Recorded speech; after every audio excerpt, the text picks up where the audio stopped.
Hi students, welcome to this video. I'd just like to inform you that the PDF of sample answers is available on our website. The link is given in the description below. Do check it out. Hi students, the topic for this video is describe a bicycle, motorbike or car trip you would like to go on. Say who you would like to go with, where and when you would like to go, and explain why you would like to go on this trip. So take a look at my sample answer.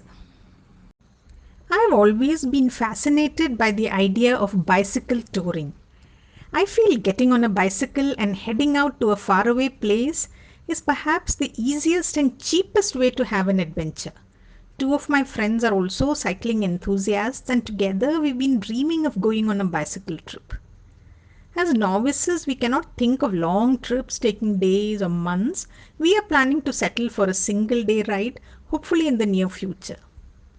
The trail we have in mind is from our native place Kottayam to a seaside district called Alleppey and back, which is about 50 kilometers in total. I think this trail would be ideal for us in terms of length of route and also its scenic charm. For the most part, the roadsides are dotted with coconut trees, canals and small villages. As we reach Alleppey, we'll be riding along the coast parallel to the sea, which will be an exhilarating experience. We hope to stop at many places on the way to take some Instagram-worthy pictures, meet the locals and enjoy the local delicacies. Leaving behind the comfort of our homes and our electronic gadgets, we'll be out on the roads experiencing nature's beauty. I think it would be a wonderful way to explore new landscapes and reconnect with nature. All of us have Cosmic Mondo bicycles, which are rugged and efficient all-terrain bicycles which sail smoothly through the bumps and potholes on our roads. Before we embark on our adventure, of course, we'll have to prepare ourselves.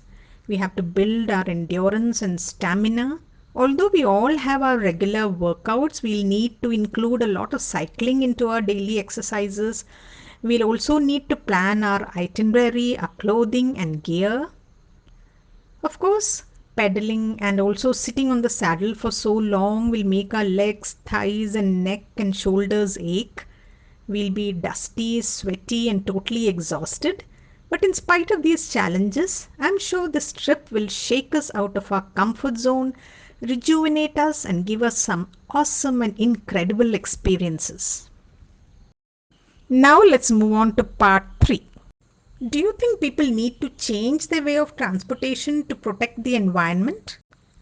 I think switching from private modes to public transport can be less taxing on the environment, as a lot of people can travel on one vehicle, which reduces the carbon emissions per head.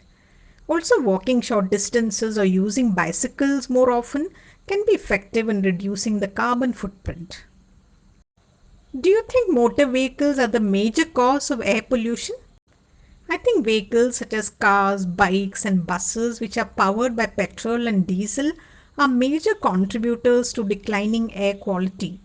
They emit a wide variety of pollutants such as carbon monoxide, nitrogen oxide and also particulate matter. How are transportation systems in rural and urban areas different? People in rural areas mostly depend on buses run by state transport undertakings or private operators. On the other hand, cities have more advanced networks of public transit systems, which may include buses and metros. There are also private commercial services such as cabs and autos. Also, vehicle ownerships are much lesser in the countryside as compared to cities where there are households with more than one vehicle. What can you say about public transportation in the future? I believe public transportation will be revamped. Due to increasing use of private vehicles, cities face traffic congestion and deteriorating air quality due to carbon emissions. And this is likely to worsen as population in cities rises. So, highly efficient public transit systems are an urgent need and we can expect more upgraded public transit in the future. What can the government do to encourage the use of bicycles? I think there are several ways to boost cycling among people. One important step is to create bicycle trails and designated lanes for bicycles. Bicycle parking can be provided at bus stations and railway stations. Also, manufacturers should design cheaper and stronger bicycles so that people can easily afford them and use them for longer periods. What form of vehicles are most common in your country? Bikes, cars, or motorcycles? I think in cities, cars dominate the transportation scene, whereas in rural areas, people mostly depend on bicycles and motorcycles. In big metropolises, it is not uncommon to see households which own all three types of vehicles and use them according to their requirements.